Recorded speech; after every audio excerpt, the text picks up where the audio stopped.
Letter 4. I, the Christ, have come, in my love for you, to make a summary of all that I perceived during enlightenment in the desert, and tried to teach the Jews in Palestine 2,000 years ago. Some details of my earthly life have been related in letters 1, 2, and 3. If you have read these, you will know it is of the utmost importance to your well-being to understand that, while my followers eventually created a religion they called Christianity, founded on reports of my life and teachings, I am not dictating these letters to teach and confirm what my followers have taught.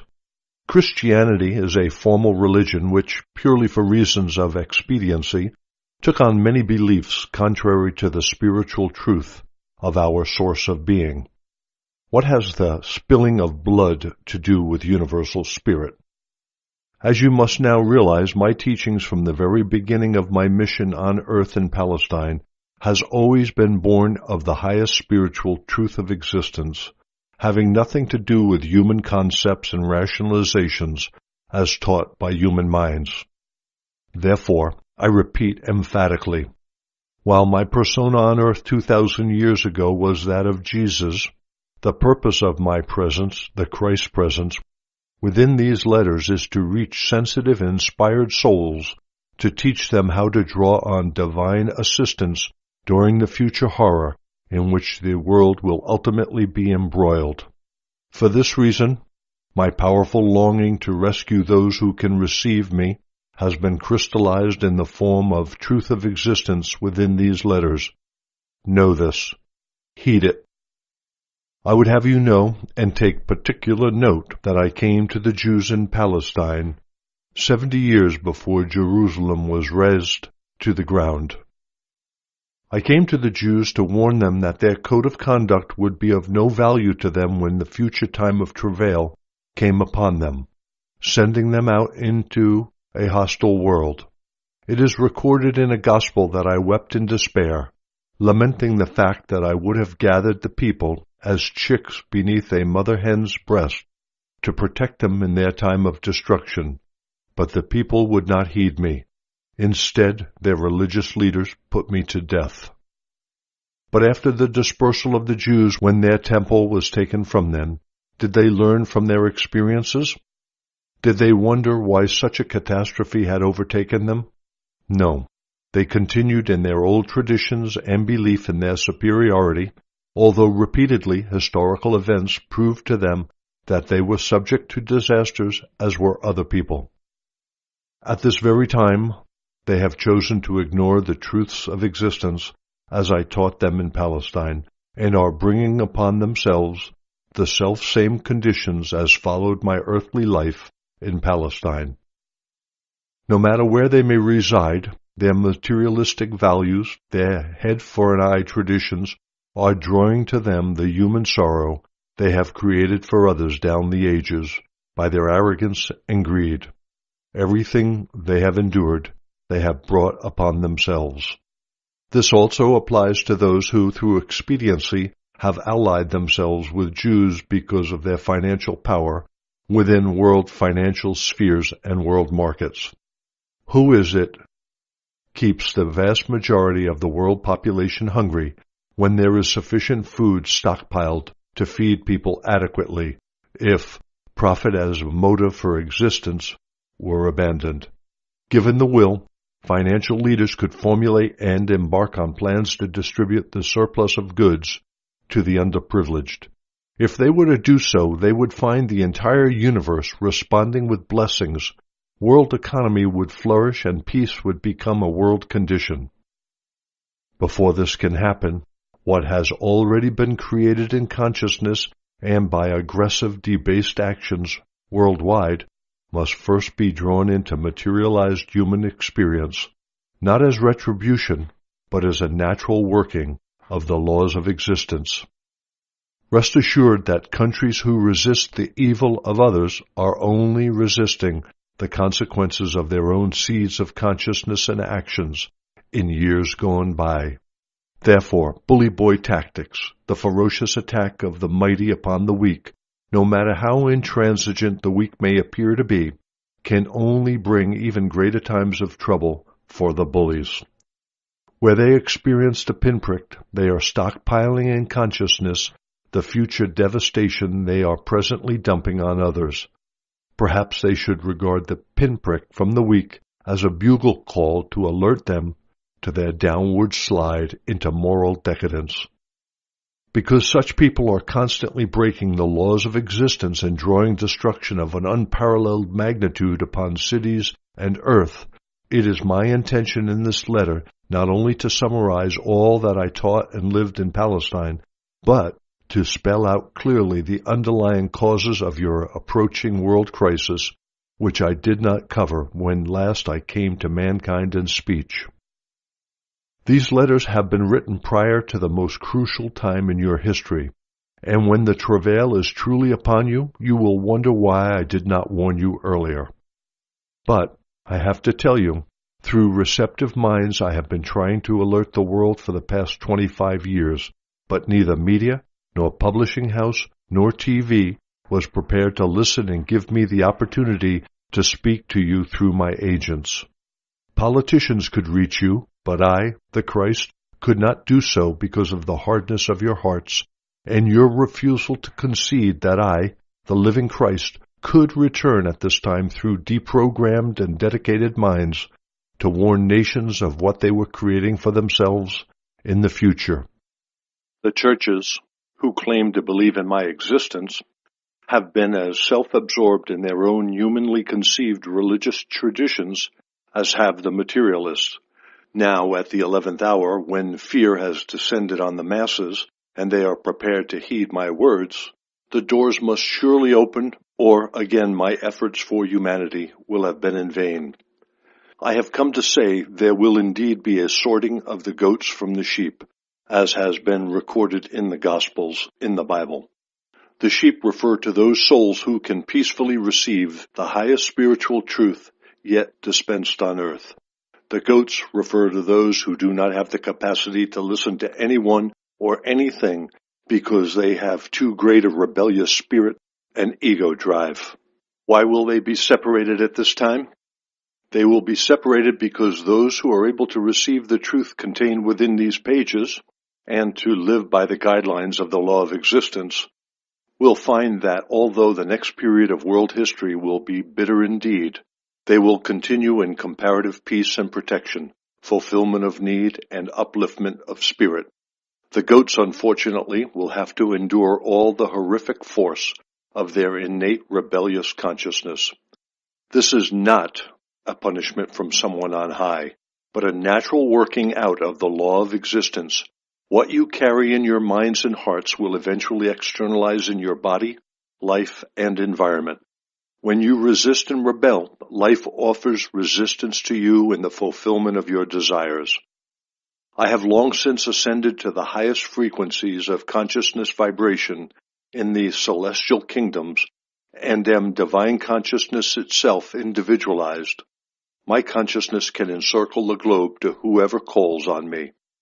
So it is with all the great teachers who have lived on earth and were enlightened and perceived the reality of the source of all being, and have taught people from their exalted level of enlightenment.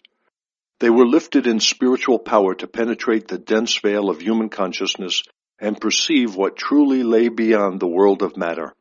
They saw, as clearly as previous mental conditioning would permit, the basic unity of creation within the realm of creativity itself. One and all have, after transition into the next dimension of existence, escaped the treadmill of reincarnation and moved on into ever higher realms of individual pure spiritual consciousness to the portals of universal consciousness itself. They have become individualized divine consciousness possessing the power and the insight of divine consciousness. They, too, share in the Christ consciousness, as I said in an earlier letter. They combine the heights of intelligent love with the heights of loving intelligence, combining the power of will with the power of purpose.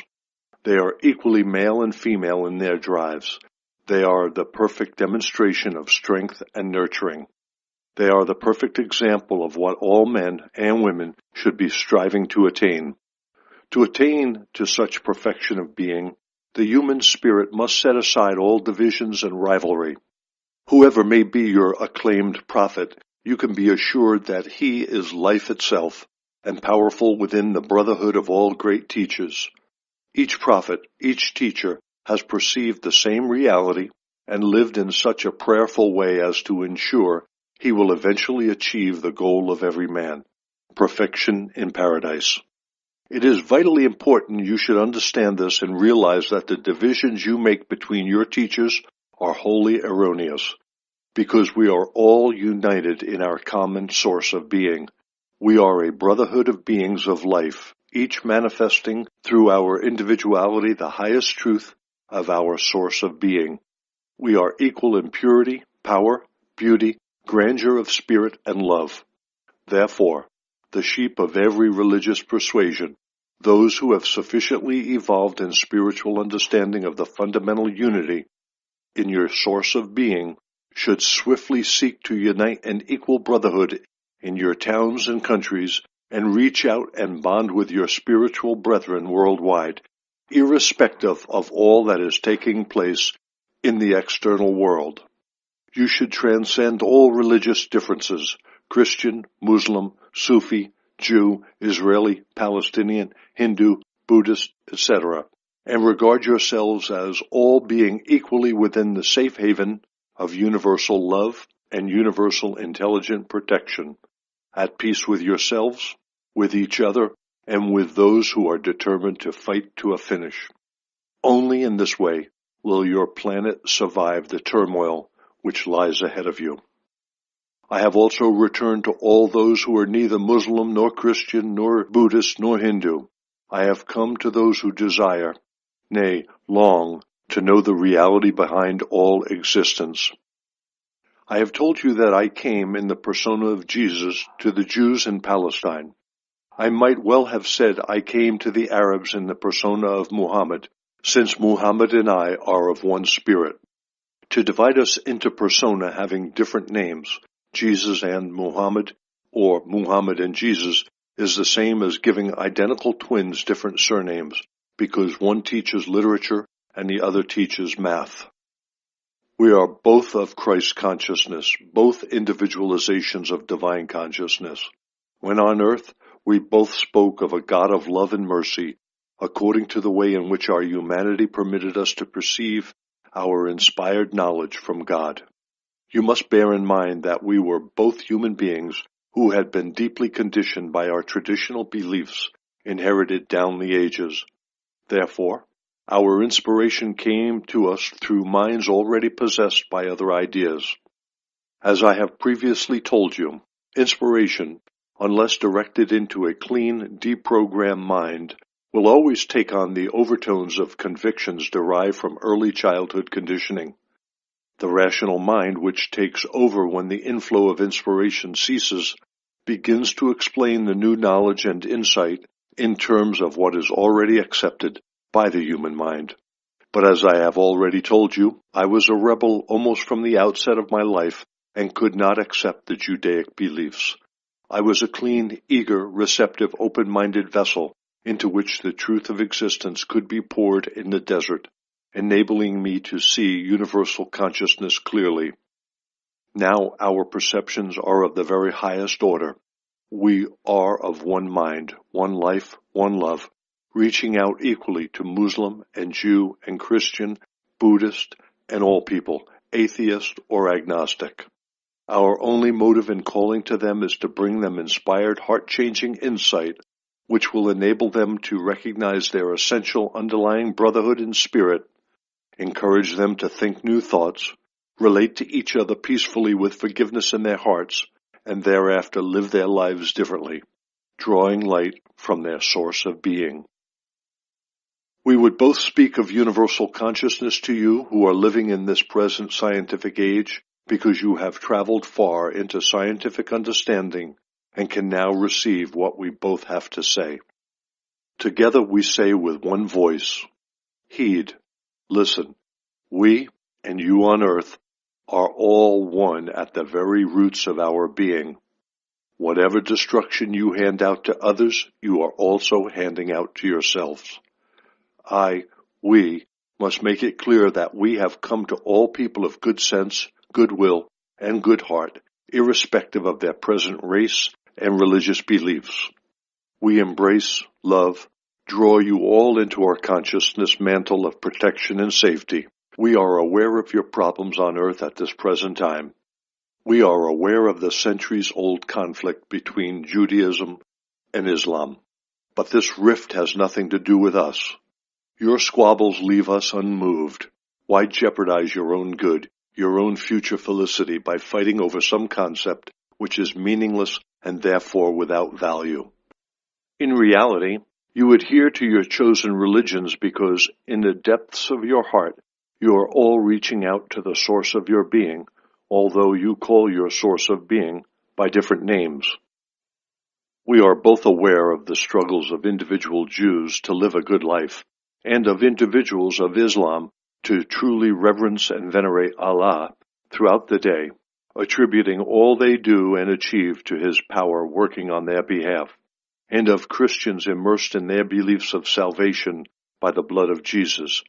You are all striving to attain goodness, but will never do so while you remain divided by your beliefs. Once the maelstrom of the present world consciousness of mutual aggression has been fully spent, the day will surely come when Muslim, Jew, Christian, Buddhist, and Hindu will gather together, rejecting their differences in religious beliefs and mingling as one people to give thanks to divine consciousness out of which they have drawn their being and from which will come all future boundless blessings of beautiful, inspired, and caring lives. Together you will rebuild on old foundations and will say, "Let such a thing never happen between people again, for now we know that at the roots of our existence we are truly one. When I make you suffer, I too am lessened in divine life, and my own suffering will follow." We and the brotherhood within Christ consciousness are also fully aware of Buddhists and Hindus, followers of Tao, the spiritual adepts in the Philippines, and every other sect and religious discipline in every country, which is aimed at reaching and touching, even momentarily, the equilibrium of their universal source of being. We are aware of all. You are all encompassed within our universal love, compassion, and caring. You are all important to us, irrespective of your beliefs, for you are all one at the grassroots of your being. Your souls are unified in divine consciousness. One and all, you are unified and one at soul level within your source of being. If you catch a drop of rain in the palm of your hand, can you say that because the droplet of rain has landed in your hand, and because it is separated from the rain that is falling to ground, that the droplet is different in being, chemical composition, and quality of purity or strength from the rest of the rain presently falling around you? You may touch your droplet with green dye and make it green, but can you say that the green droplet is entirely different to the rest of the rain falling at that very moment? You of good sense, good will, and good heart, sincere and true, will be able to reply, "No, the rain is not different. It is exactly the same in quality and being as the rest of the rain. The only difference is that green or red or blue dye has been added. Therefore, it has become something more than the rain falling around us, but the droplet of rain in the palm of my hand is basically the same as the rain." Every one of you, no matter who you are, what color skin you may possess, what kind of hair adorns your head and protects you from the sun, the shape of your head or body, the language you speak, the thoughts you think, the kind of words you use, the actions and deeds you perform as a result of your beliefs and your thoughts, no matter what your physical and human consciousness differences, you are all exactly the same as each other, of the same quality, begotten of the same source of being, having the same potential in infinity, the same spiritual capacities in infinity in every respect. The only difference between every one of you, Muslim, Arab, Russian Jew, American Christian, Tibetan Buddhist, Indian Hindu, are the additives which have been pumped into each of you as a result of your genetics derived from your parentage and race, environment, family upbringing, family resources, poor or wealthy, education, and opportunities in life. But these are all superficials. They are additives masking your reality you call your soul, even as dye will mask the truth concerning the drop of water in the palm of your hand. Your soul comes directly from divine consciousness and remains itself, pristine and pure, and unified in divine consciousness with all other souls, despite all the additives which have covered and corroded it since birth. You must also realize that everyone is born with differing human capacities to make use of the additives pumped into them at birth. The human capacities to be utilized by each soul depend on the spiritual progress it made in previous lives. Some people climb out of deep holes of disadvantages, depression, and despair and achieve high positions of trust and respect, wielding much influence over others. And some people fall from dizzying heights of advantage, wealth, opportunity, and talents into black holes of despair and depression, drug-taking, murder, rape, and whatever. Nevertheless, for all that you have each made and not made of your opportunities or your lack of them, you all remain fundamentally and basically of the same beingness and potential. You are all able to rise up little by little from whatever spiritual level of consciousness you presently occupy to the heights of divine consciousness within the celestial kingdoms. As you accept these letters as being the truth of existence and seek daily to live the guidelines which will bring each of you into harmony and contact with that which gave you being, you will surely move towards and achieve the highest spiritual goals you have set for yourself at this present time. You can all rise to the point where you fully accept the truth, work to purify your personal consciousness in order to absorb divine consciousness, and become individuals filled with and radiating the power of divine consciousness in your immediate surroundings and eventually throughout the world. You are all important within your immediate environment. The parent who feels that all that is done for the family is not appreciated, who feels that he or she does not make an impact on family life, is never heard, respected, loved, who feels that outside the home or in the workplace he or she is of no consequence and will not be missed, is lacking insight. Such a person, be they male, female, father, mother, friend, worker, employer, all make an impact on their environment. If they were removed from it, there would be a hole in the fabric of the environment. There would be a loss, and it would take time for that gap to be filled in with the arrival of someone else and by new activities of those left behind. A void is left by the biggest power and voice doer of good, or the most menial worker sweeping the floor or garden paths. Each one inhabits a special place in the whole environment. Each one brings their own talent, their own character, their own way of doing things, their own impact on the people they speak to the place where they live or work. They are vital in their own niche. No one can rob a person of their importance except the person himself by his denial of his value.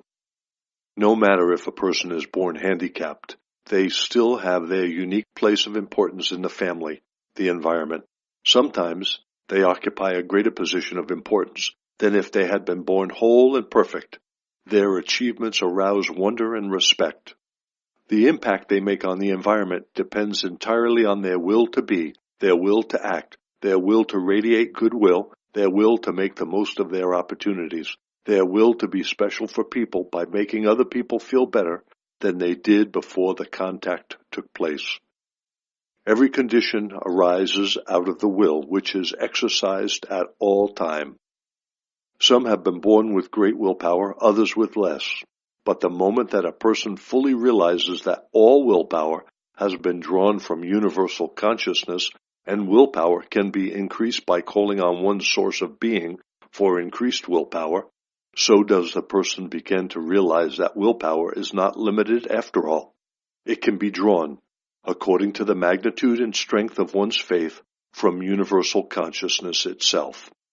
Each and every one of each gender, Every race, nation, religion, every level of resources and income, from pauper to king, is equally important in the moment of now, in the moment of end of day. True differences only arise from what each person gives of himself to this moment, the next moment, and the rest of the day. A king or prime minister can be remembered for his goodness, the benefits he brought his country, or for the misery he imposed on the people. Similarly, a man born into an impoverished family who may not have developed his ability to any high level, but who gave his all in his service to his environment, will eventually be as revered by kin and friends, and in the next life reap of his sowing as does the king or prime minister. Such a person will have contributed life to his environment, because the nature of life force is unconditional love and service, work and harmony, giving whatever is necessary for the fulfillment of the needs of another. If in each day your life force is spent in just giving a cup of tea to people who are sick, then let that life force be spent in its highest form, as eager willingness to walk to the patient with a warm smile and hand over the tea with kindness, goodwill, and a desire for the healing of the person. In such a way, a tea giver can become a radiant medium of healing and upliftment. The more frequently the tea giver calls silently for an inflow of divine consciousness into her own consciousness, the greater and more penetrating will be her radiated life force to the patient. The sick person may not be aware of what is happening, but a room full of sick people, attended by such a tea giver or carer, will recover more swiftly than those who receive their tea from one who hands it to them without a glance of recognition, without a word, without a kindly thought. No, each job, each moment can be sacred and beautiful, radiant with the inflow of divine consciousness life force, uplifting, healing to the self and others. If a person takes time to realize he or she is a channel of divine consciousness, which is itself all healing, all protection, all fulfillment of a person's every need. One person, even one who cleans the floors and empties bedpans, possessing such a realization, can enter a room and become the most important, perhaps the only, distributor of good amongst 6 people, handing out bedpans. Such a person can leave behind a legacy of increased strength in every patient. Every single person who realizes that from their eyes is radiated potent life force to those at whom the vision is directed can know that their glance, that penetrating look, that smiling gaze has benefited the one who has received it. For everything we, yes, you and I, the Christ, think and do is an act of consciousness, and consciousness is life force. With the activity of our minds, yours and mine, we shape our consciousness, our life force, into different forms which will bless or curse the environment. The only difference between you and Muhammad and myself, known on earth as Jesus, is the kind of thought and feeling that Muhammad and I radiate to others. We both radiate life-giving consciousness energy to the world. What are you radiating in your world? Remember again how during a time of great stress during my time in Palestine, I cursed the fig tree and shriveled it to its root? Not long afterwards, I was roundly cursed by Roman soldiers and Jewish priests alike. I too was shriveled to my roots before I died on the cross. Beware what you hand out to others. Make certain you would like to receive the same. A cup of water handed to someone with love can bless and uplift that person, or, if handed out with ill feeling, can make the recipient feel small and of no account, a little weaker and more depressed. What part are you playing in your environment? Are you honored and recognized for the love and goodwill you distribute the moment you set foot in your workplace? Have you caught a vision of what is really important in life? Have you set yourself a spiritual plan, a spiritual goal to be achieved before you pass on into the next beautiful dimension? Will you be sufficiently purified and committed to unconditional loving to move into the higher levels of spiritual consciousness? Or will your goals still be those of your earth plane? Ask yourself, What part do you really want to play in your environment? What is your spiritual destination? Just as importantly, what are your attitudes toward other people? Superiority and exclusivity? Or an awareness that most people are doing the best they can with whatever talents they possess? To reach your full potential, you must realize that neither position nor wealth can limit the power you exercise in the world. Your only limitations are your attitudes and thoughts arising from your attitudes. The life force radiated from the mind of a king, prime minister, general, or lowly servant or soldier is equally powerful and productive of good in the environment, provided each one disciplines his thoughts to become attuned to the spiritual frequencies of unconditional love and divine consciousness. Furthermore, such thoughts enter and enhance the world consciousness force itself. Each person, adding their spiritual thought to world spiritual thought, strengthens it. The only factor which determines the degree of imparting of life or sickness propensities is the level of realization and spiritual understanding that a person has drawn from the source of being. Therefore, the man who happily removes the neighborhood refuse with a good heart and a blessing on all whom he meets is a bright light shining in his little world, and the money-grasping, ill-tempered man of wealth and substance emerging from his mansion to go to the office is a pool of darkness which can be felt negatively by those who venture near him. No matter what you do, what you possess, the position you occupy in life, there is no limit to your potential development for good. There is no limit to the potential grandeur and glory of your being. Your only limitation is the amount of time and energy you are prepared to devote to meditating on your source of being and opening your human consciousness to enter it and to receive it into your mind.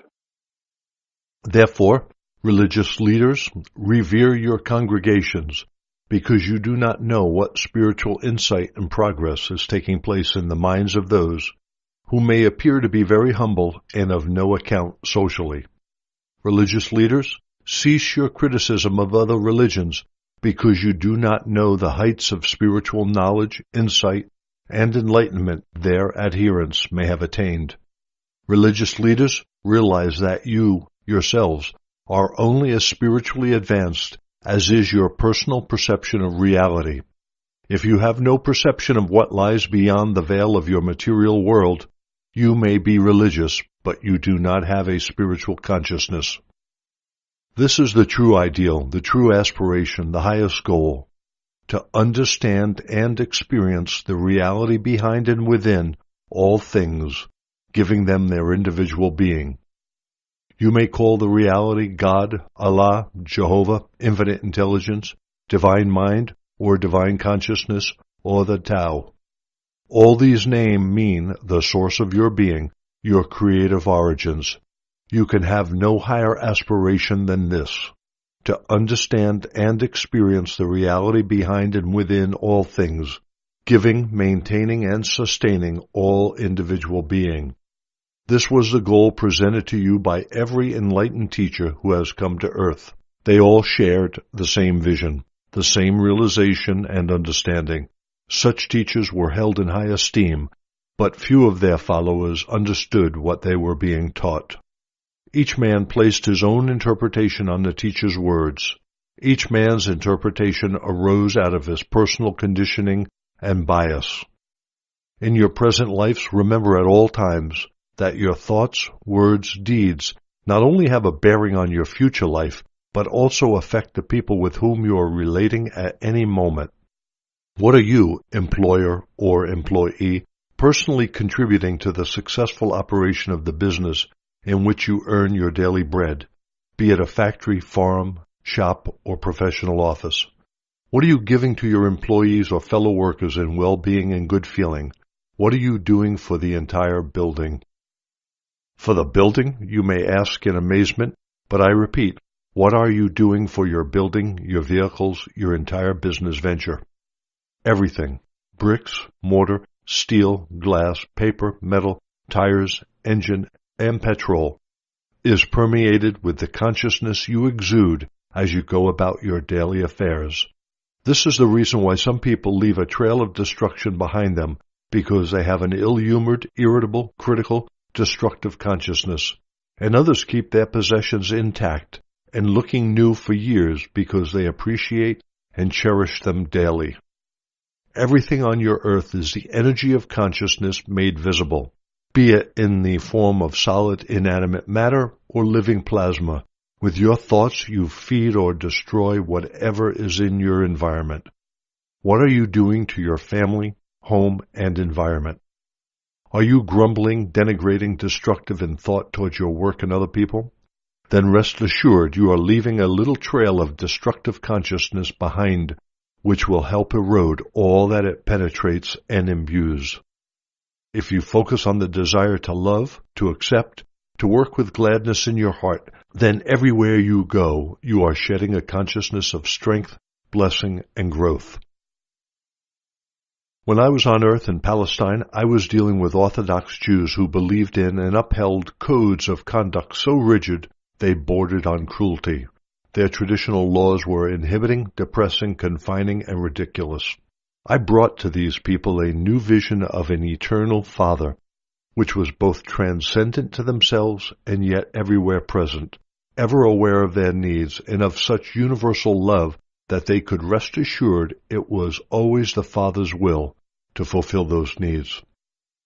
I told the people to look around them, look at the countryside, at the hills where sheep and goats grazed in peace, at the lakes filled with fish, at the birds flying in the air and resting and nesting in trees, and the flowers so gorgeously clothed in many colors.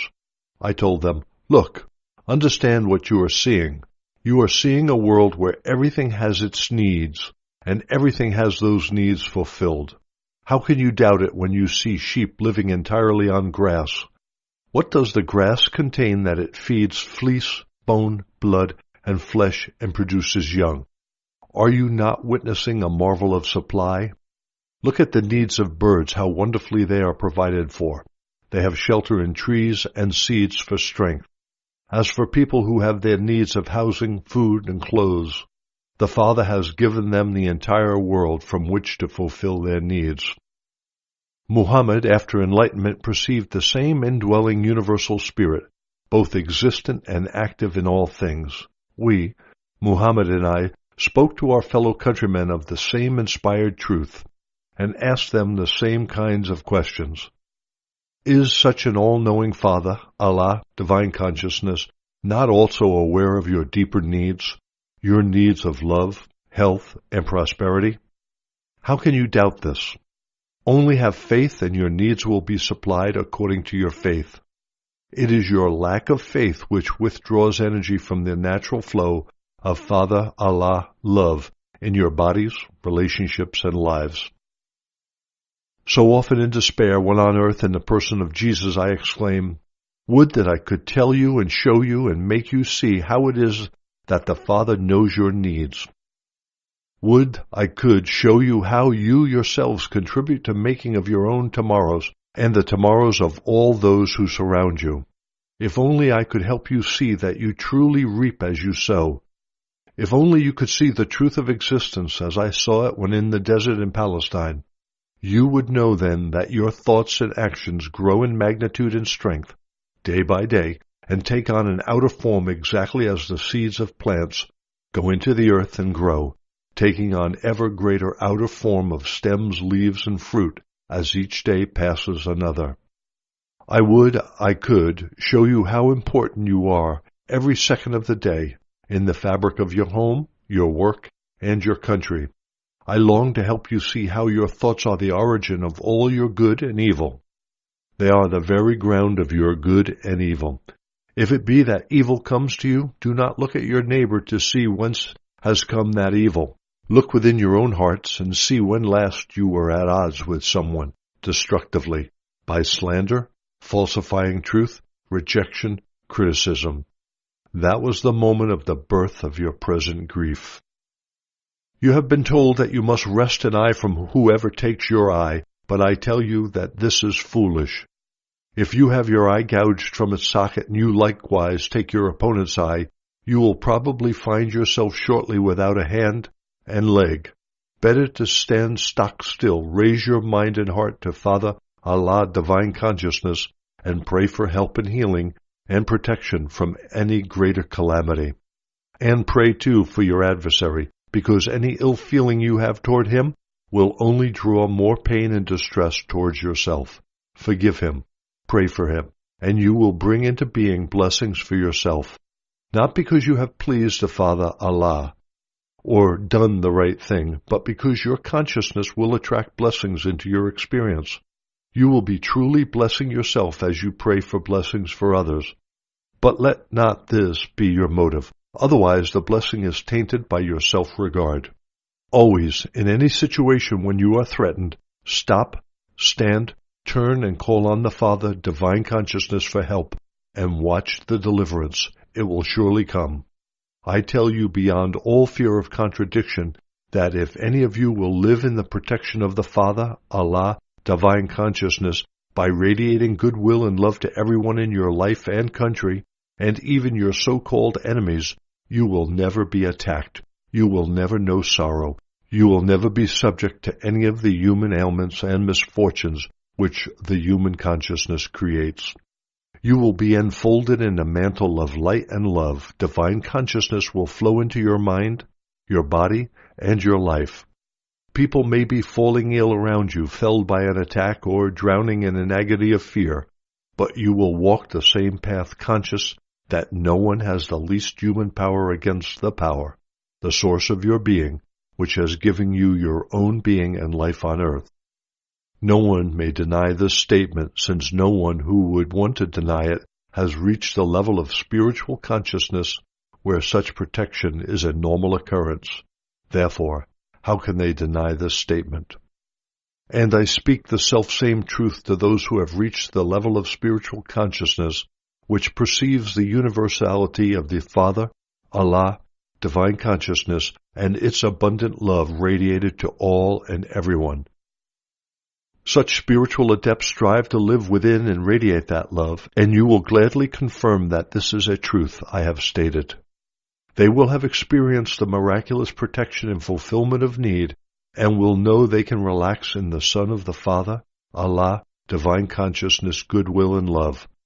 They will also be happy to accept that Divine Consciousness called by any other name, God, Yahweh, the Absolute, Infinite, Allah, always remains the universal, interpenetrating Divine Consciousness, despite all the differing terminologies used by various nations.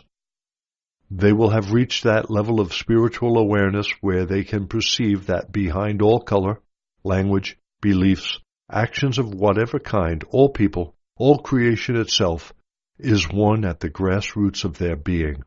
Man and ant share the same origins within the equilibrium of universal consciousness. This is true freedom, the only freedom. Until you are prepared to realize and accept that your source of being within you and above and around you can indeed flow into your mind and body directly in response to prayer, you will be subject to all the ailments of the earthly and human consciousness. When you steal, you will lose things also. When you fight and wound, maim, and kill, you will be maimed, wounded, and killed, in body and or in spirit. When you start a war, it will be a long, bitter struggle. Everything evil you endure, you have been the original cause of it. Yours is the ability to choose the way you wish to live in the future. You choose the way you will live by changing your consciousness from antagonism to love and acceptance of everyone equally. If you imagine the damage and hurt you would like to inflict on another, your thought will reach your energy and will erode their strength, according to the intensity of your intention. Do not think that your thought has dissolved and is no more. It rests in electromagnetic strength, taking on form until it rebounds to harm you also. You can do much damage with your thinking and feeling, damage to others and damage to yourself.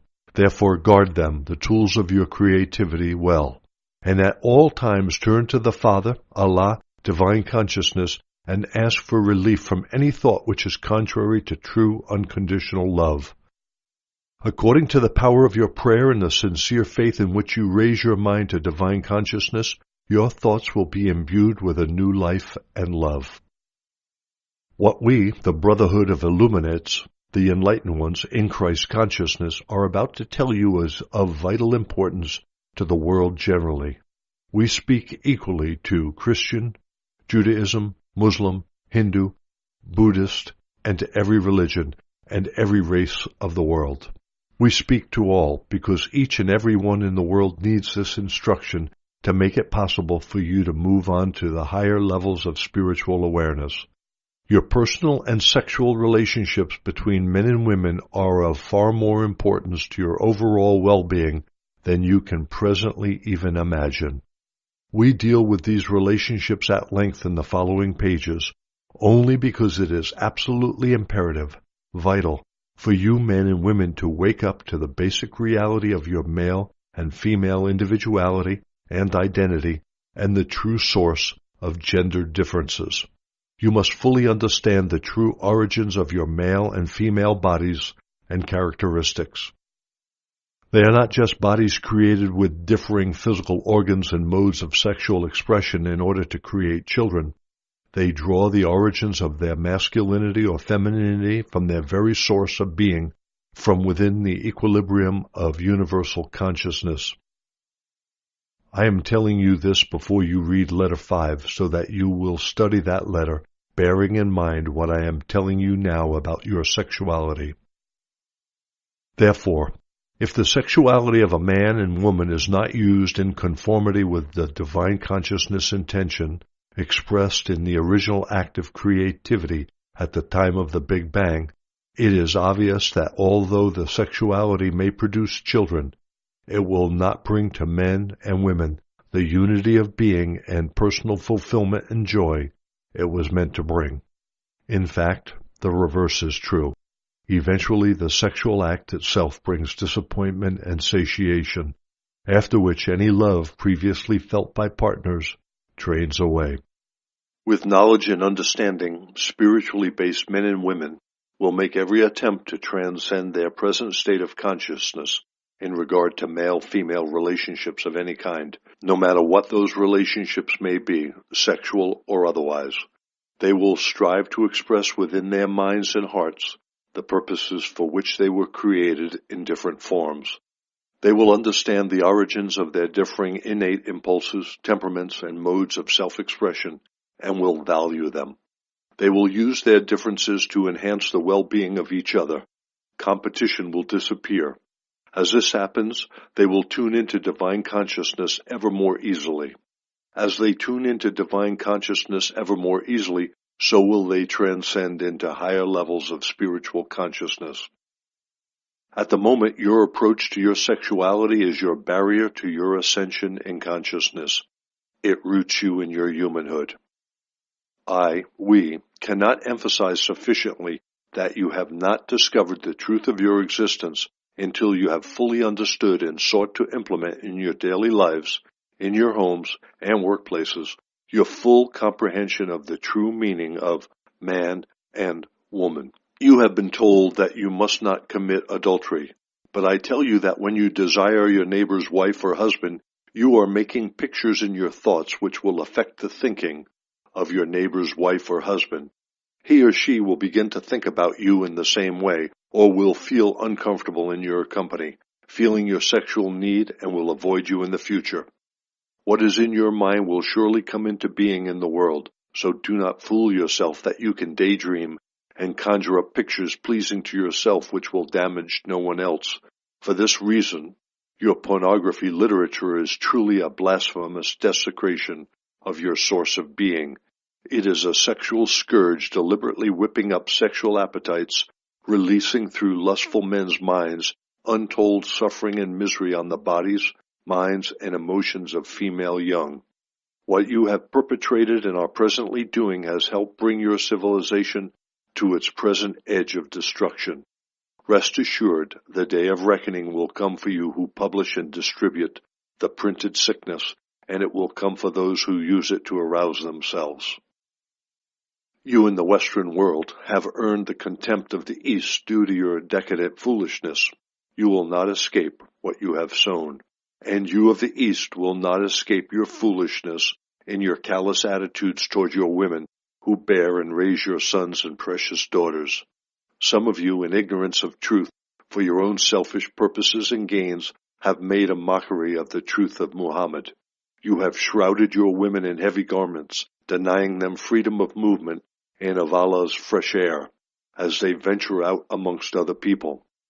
To what kind of man will your beliefs and your irrational, egocentric behavior appeal?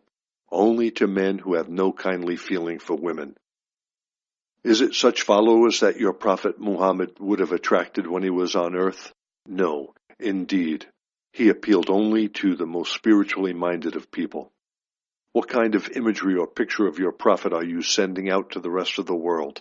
I will tell you, of a man demented and obsessed by the lowly state of the female sex, who regarded a woman as a man's possession to be imprisoned from the world. A man unaware of a woman's true needs to be happy, a man oblivious of her misery in the captive, subjected state. This man has nothing whatever to do with the true Muhammad, the prophet of Islam. When on earth, he revered and respected the female sex. It was from the female of the species he derived the means to move forward on his spiritual path to enlightenment. He owed them much and knew that, although they were different in body, they were equal in spirit. In fact, it was no accident that he came to the earth poor and deprived to meet a lady of extreme virtue, material wealth, and spiritual insight to help raise him up to the stature of prophet when he was fitted to fill it. That was the purpose behind Muhammad's coming to earth, to restore woman to her rightful place as equal partner of dominant man. Consider this well. After enlightenment, I, in the person of Jesus, became celibate because I chose to do so, but this in no way interfered with my love for the women who ministered to my needs. But Muhammad, after enlightenment, knew many women, and his ministry was of one who was called upon to learn how to live and deal with women equitably and with love. Just as expediency caused my followers to report my doings and teachings selectively to promote their own purposes, so has the selfishness of certain spiritually blind individuals caused them to distort Muhammad's original teaching with numerous additions and interpretations never intended by Muhammad. In such a way is every great spiritual teacher's work overlaid by the misinformation of human thought, until the truth is so shrouded in fallacies that people are led seriously astray and even caused to sin in ignorance. Because you and certain other religions have strongly adhered to the belief in Adam and Eve created to live in happiness in the Garden of Eden, of Eve's temptation by the serpent, her fall from grace, and her temptation of Adam, man has been encouraged to perceive woman as the great temptress. The imagined origins of humankind are not true. They are merely allegories. Neither is it true that woman is the great temptress. For eunuchs, the woman has no appeal. Why is this? Because that which impels a man to lie with a woman is removed. Therefore, in whom is the tempter? In man himself, and can be physically removed from him, or in the woman who remains herself, despite all? Man has been made expressly to plant the seed. Therefore, to plant the seed he must, wherever he sees the opportunity. Woman has been made to receive the seed. In the past years, before the 20th century, women were sexually dormant until seduced by men. Where then the tempter? In men, the arousers and seducers, or in the woman, the seduced and aroused? Man has been hiding from his own masculine nature in the name of purity and placing the responsibility for his downfall on woman. Is this a sacred activity? Is it worthy? Should it continue? We speak to those of you who profess to adhere to the Muslim faith and who believe you are sinless or of pure mind, because you have shrouded your women in heavy clothes to protect yourselves from temptation and prevent other men seeing your possessions. How greatly are you misled by your own passions! By being protected from the exercise of your human desires, they only increase until they break out in some virulent, brutal form. We say to men and women everywhere, true purity is only attained when you can be surrounded with every form of temptation and yet remain untouched by desire, unmoved by earthly feelings, untainted by earthly lusts, free of craving and longing for possession. Purity, in its every form, transcends all earthly physical hungers.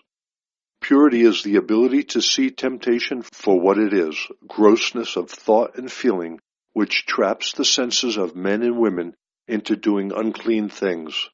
A truly pure person desires only the clean and honest environment suited to their innate longing for spiritual love and beauty of self-expression in every facet of their lives. That is true purity. However, true purity cannot be achieved unless there have first been the long years of temptation. It is a necessary part of your spiritual development. Unless you have been sorely tempted at times and have eventually come to understand that there is a higher road to walk, a road of self-denial, and of sincere concern and caring for a good woman, you will never attain a state of true purity. You will be enslaved by desire and will be in a constant turmoil of inner conflict. Therefore, do not avoid temptation by covering women and living in artificial conditions of pseudo-purity.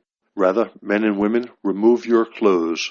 Revere each other's bodies as the outer visible beautiful forms of the inner divine consciousness and experience the release that true spiritual purity will bring you. Suffer grievous temptation and overcome.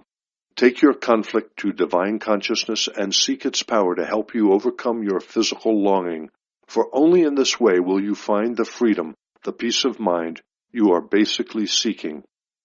If at the moment you seek relief and release of your craving by giving way to it, that is no freedom or release. The selfsame craving will return in due course, and once again you will know the searing conflict.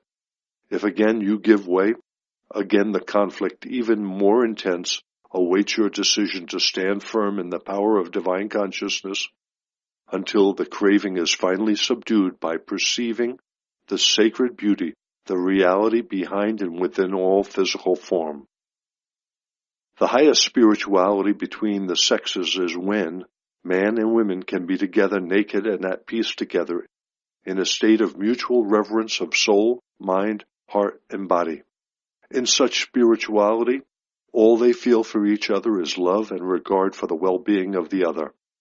Out of such love and compassionate, tender caring will come a union of ecstatic being that few have experienced, and if intended, a child of incomparable beauty of body and mind will be conceived. In the centuries ahead, when people have begun to evolve spiritually on every level of their humanhood, such a love between partners will be normal, and the kind of selfish sex seeking only physical satisfaction as indulged in at this present time will be regarded as utterly degrading, as abhorrent as rape. At the present time, the highest spiritual way to follow in regard to the sexes is to acknowledge and abide by the perception that men and women were created to perform special tasks in life suited to their underlying natures. The man impregnates the woman. Without the woman's goodwill and help, the man would go to the end of his days childless, without a human being to carry on his name. Therefore, the man should treat a woman as wholly equal, but born to carry different responsibilities. He should give her the highest respect and love and care at all times, to enable her to carry her burdens with greater ease, for it is she who gives visible form to what is first conceived in mind. When a woman receives a sperm which unites with her ovum within the recesses of her body, a miracle is wrought to which you, the man, have done nothing to contribute other than your sperm in a moment of delight, in which is your reward. You can only contribute to the continued health and normal development of the miracle you have given life to in your partner's body by your unfailing, caring love for her well-being and health, protecting her from all emotional and external harm. This is your masculine responsibility. Only in this way do you deserve to remain at her side as father of her child. If you fail in this, you have no value as a father to the child, and have no value to yourself as a man born to manifest your spiritual divine consciousness father within your physical life. A man who harasses a woman carrying his child, who treats her with contempt, who offers harsh and brutal words and physical treatment, is breaking the most fundamental law of existence, in which male and female should be united in equality of divine beingness.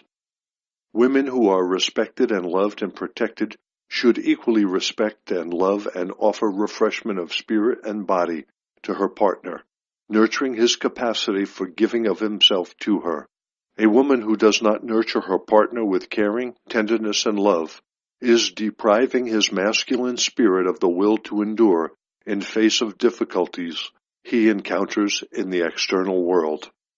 He will seek his solace from another source, men or women, drinks or drug, or by isolating himself within the household, of use neither to his partner nor children.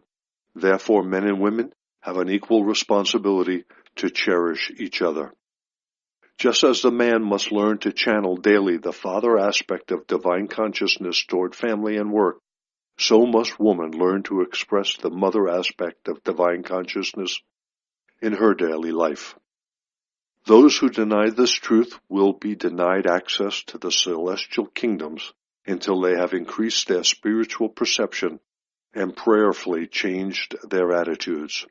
Only when their vision is lifted above the earthly human perception of male and female and beyond their earthly desires and ego drive to the reality out of which they have drawn their being, will they escape the wheel of reincarnation and find entrance to the ultimate joy and glory.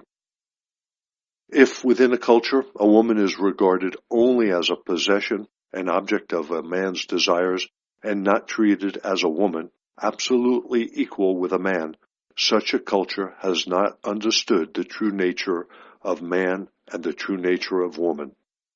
Man and woman are two equal halves of one whole. When single and alone, the man is manifesting but one aspect of his source of being, and when woman lives alone and single, she also manifests but one aspect of her source of being. The divine intention of universal consciousness was to express its own wholeness through creation by individualizing, in physical form, each of the two equally balanced aspects of itself, and then bringing them together again in physical form to experience the unity and wholeness of divine consciousness from which they originally took their individuality. As they come together in love and unity of spirit and body, they discover the joy and ecstasy of universal consciousness in equilibrium. This entire process is clearly set out in letters 5 and 7. Therefore, the combination of the masculinity of the man and the femininity of the woman is essential to make a whole drawn from the source of being. Out of this combination is formed a whole child. When I was in the desert in Palestine, I first perceived that the overriding nature of universal consciousness creativity, our source of being, was intention. The intention to create, plan, and design, and then to bring forth that design by growing it, feeding, healing, protecting, and fulfilling its every need in a disciplined manner. Both male and female have been evolved in physical form and consciousness to experience intention and express it in all ways possible in their lives. This is the very first act of creativity. Without intention, there would be no creation. Intention is the origin of and permeates the whole of existence. Intention defines the nature of the deed, loving or destructive. The male and female have been individualized to experience and formulate intention in their lives. This is the very first impulse of creativity. Male and female have also been individualized to experience and express willpower. Willpower in the man is experienced and expressed primarily as activity. In primitive forms, he moves out into the environment to fulfill his intention. Therefore, he dons the robe of the leader and the quester. He was individualized to think and work to fulfill his purposes without the encumbrance of emotions. Willpower, in the female, is motivated and experienced primarily as feeling, the need to nurture the original intention and bring it purposefully to full-term fruition through the process of caring, feeding, clothing, repairing, teaching, protecting. Purpose is entirely different to intention, since purpose comes down from the mental plane of intention and becomes an emotional drive, a desire to formulate a means to achieve the intended end. A powerful intention to do something becomes a purpose behind continued existence. In this way, thought and feeling are married to perform the work of creation. The male is constantly roaming, seeking new ideas, new ways to fulfill his intentions to give him purpose in life. The female's intentions are purpose personified, sensitive and stable, prepared to make sacrifices for the loved ones. Therefore, the two basic impulses within the source of being, expressed in physical form as male and female, are interdependent. One could not survive without the other. Both are needed for the continuity of creation. Because of his masculine mobility, his leadership drive, the male has considered himself superior to the female. This is because she remains stable, creating security for the male. But the feminine drive is the drive of unconditional love, the drive worthy of the highest respect and consideration, to enable her to flourish and perform her innate purpose within the household in peace of mind and joy. The man's role is to provide physical security and material means of subsistence for the family. The woman's role is to provide emotional security and the emotional means of personal fulfillment and joy within the family environment. In the past, in the East and West, the male has exercised his role of dominance within the home, making the woman subservient and obedient to his will. In so doing, he has bent and distorted the energies of divine consciousness and channeled them through his mind and heart into a bent civilization. He has also distorted the woman's consciousness by instilling in her a deep resentment of her subservient role, which she knows intuitively she should not be expected to endure. Therefore, he has created a degraded and a degrading way of life for himself and partner, entirely in conflict with the nature of his source of being. The fact that the female has had to exercise her masculine drive of aggression to express her equality of being, to achieve the respect due to her within society, means that your civilization has become thoroughly destabilized and unhealthy. The woman is usurping the male role out of desperation, but in doing so, she is defeating the intention behind creation. Male and female have lost their way completely. In underdeveloped countries, people are only half alive, trying to solve the division between male and female through casual sex. As a result, man and woman become ever more divided and unfulfilled. Conflict in the family unit creates stress, misery, and separation, even though they may live under one roof. In developed countries, psychiatric offices are filled with unhappy people and children who say they do not know who they really are or what their purpose is in life. They are asking the experts who do not know the answers either.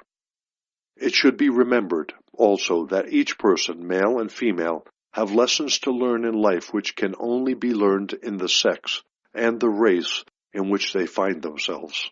Therefore, a woman must accept her role in life as the provider of emotional love and security to her mate and children, with self-respect and dignity, and perform it to the very best of her ability. She must recognize that the role of provider of emotional security is absolutely vital to society. She provides the glue of love and well-being which holds families, cities, countries together. When she understands her true place and goals in society and seeks to perform and achieve them in the highest way possible, she is moving forward rapidly on the path to unconditional love and the highest rewards in personal fulfillment and happiness. She will also move on to a higher level of consciousness, perhaps as a male in her next life, who will bring great benefits to mankind. Similarly, spiritually evolved males, even spiritual teachers, return to life on earth to learn true humility and to put all their high principles of existence into daily practice as a loving woman who mothers with wisdom and nurtures all who have a need of what she can offer. Where, then, is the inequality? Remove the scales from your limited sight and intellect and see with clear vision that there should be no inequality, only shared intentions to express all that you have both drawn from divine consciousness in the most spiritual way to achieve the highest happiness possible on earth. In years to come, when a man and woman have evolved spiritually, if or when divided in intention, they will together take their intentions to Father, Mother, Divine Consciousness, asking, what is to be created in our circumstances? What is our best way ahead? When they have received answers, they will accept them with loving heart and pool them. Any differences in answer will be respected and again taken to divine consciousness with the same request until they reach a sincere consensus. Together, man and woman will then return and ask divine consciousness, how may we best achieve our purposes? And again, they pool their answers and continue asking until they finally arrive at a working plan which has been conceived not in the human brain alone, but in the highest dimensions of creativity, divine consciousness. Working together in this way, they will eventually experience the bliss of true unity of soul, mind, heart, and body. Finally, the male could not exist comfortably without also experiencing and manifesting some of the feminine drive. He needs emotion to bond with his wife, children, and other relationships, schoolmates and workmates, colleagues and friends. Without some warm feelings, he would be a cold monster. Frequently, if an old soul, he brings through much warmth and caring from previous incarnations as a woman. The more spiritually evolved he becomes, the more equally are the two sexual impulses balanced within his nature. This also applies to women. Equally, the female could not exist comfortably without some of the masculine drive. Without a capacity for intelligent planning, her household would be a disaster zone. There is also the possibility that she has been a strong masculine character in her past incarnation and is uncomfortable in the feminine role of sacrificing herself for others. Such a one must ask of divine consciousness to clarify her vision that she may see that without love for humanity, leadership is a dangerous exercise. When men and women are nearing an equal balance of male and female natures within themselves, their task in life is to transcend their sexual drive through achieving unconditional love for all people and directing the drive itself into pure creativity, such as the arts.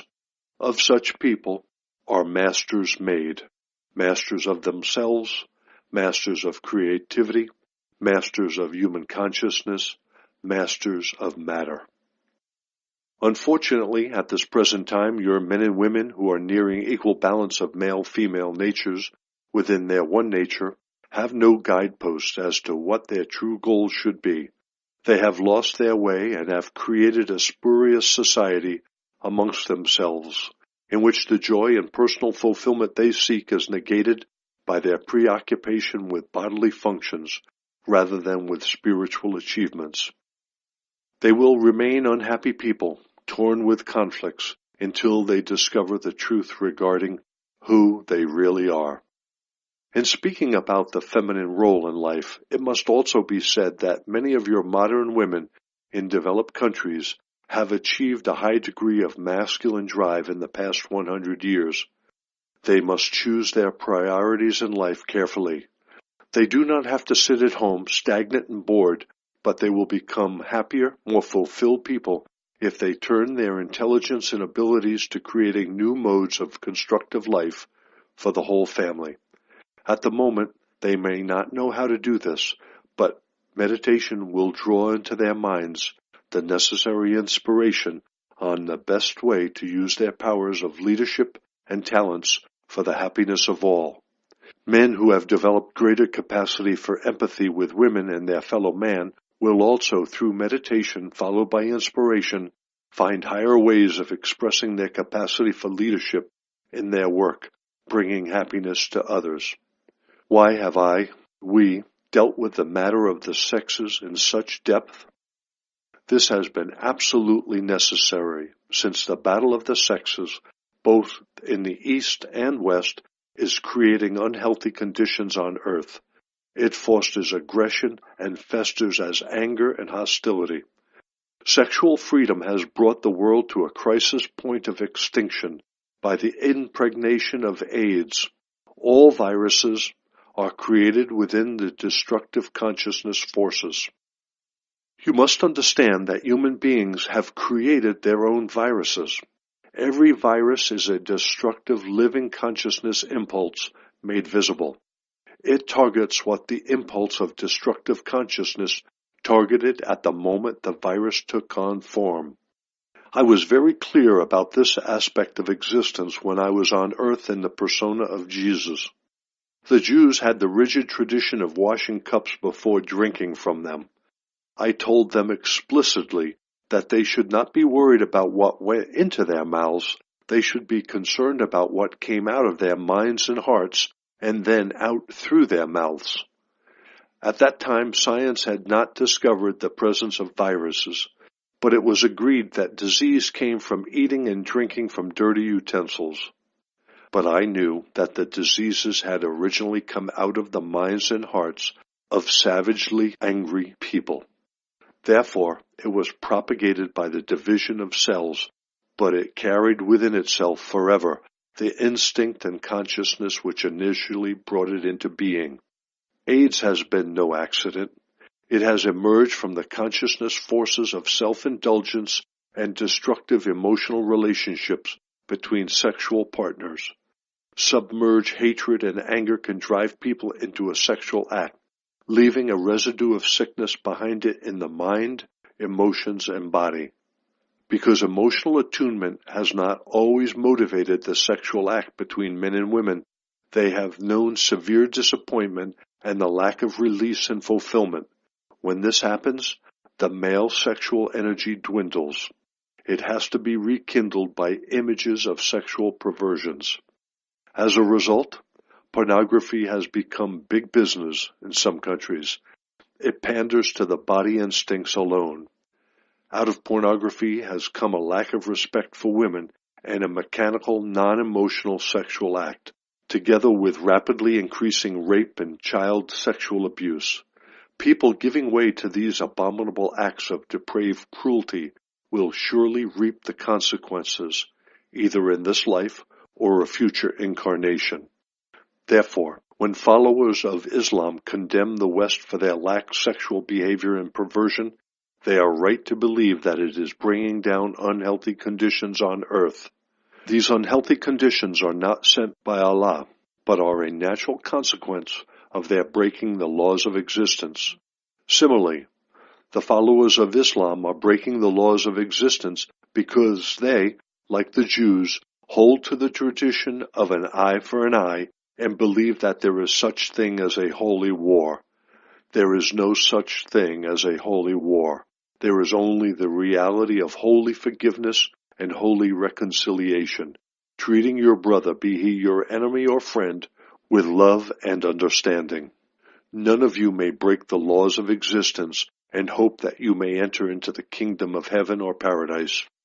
Your behavior has no place beyond the mayhem you are presently bringing on yourselves. We will leave you with these thoughts, which we beg you will receive deeply into your consciousness and make good use of them in your daily lives.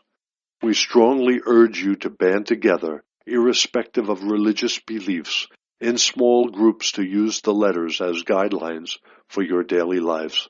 Shed, if you can, your conditioning and come together in true humility as people willing to agree they know little of true spirituality, but are strongly desirous of learning how to enhance and spiritualize their lives. As many of you are aware, you are entering a new phase of world history, during the course of which it will be realized that no longer is the great divide between the wealthy and the poor. The great divide will be in consciousness. The divide will be between those who have been able to find entrance into the higher spiritual consciousness and radiate love and acceptance equally to all, friends and foes, and who make it their goal to radiate divine consciousness into every facet of their daily lives, and those who remain encased within their ego drives, seeking domination of the weak. They may appear to succeed for a while, but eventually they will fail, and their suffering in their self-created darkness will be great. These letters will be the means of your moving out of darkness into light.